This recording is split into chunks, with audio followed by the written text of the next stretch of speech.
రంగారెడ్డి జిల్లాలో పనిచేస్తున్న జర్నలిస్టులకు హెల్త్ కార్డ్, అక్రిడేషన్ కార్డ్, ఇళ్ల స్థలాల మంజూరు చేయాలని టీయూడబ్ల్యూజే రంగారెడ్డి జిల్లా శాఖ డిమాండ్ చేసింది. రాష్ట్ర కార్యదర్శి కోంపల్లి శ్రీకాంత్ రెడ్డి, జిల్లా అధ్యక్షులు ఎండి సలీం పాషాల నేతృత్వంలో మణికొండలో మంత్రి శ్రీధర్ బాబు, మండలి chief whip Mahender Reddy, MLA Prakash గౌడ్లకు తెలిపారు.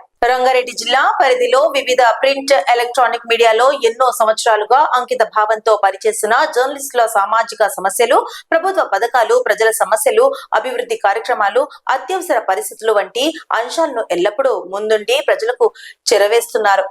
ప్రజలతో ప్రభుత్వం మధ్య వారధి పాత్రను బాధ్యతగా నిర్వహిస్తున్నారు. అయితే జిల్లా అంతటా పనిచేస్తున్న అనేక మంది జర్నలిస్టులు హెల్త్ కార్డులు, ప్రభుత్వ గుర్తింపు కార్డులు నూతనంగా రాకపోవడంతో ఇబ్బందులు పడుతున్నారని వారికి వివరించారు.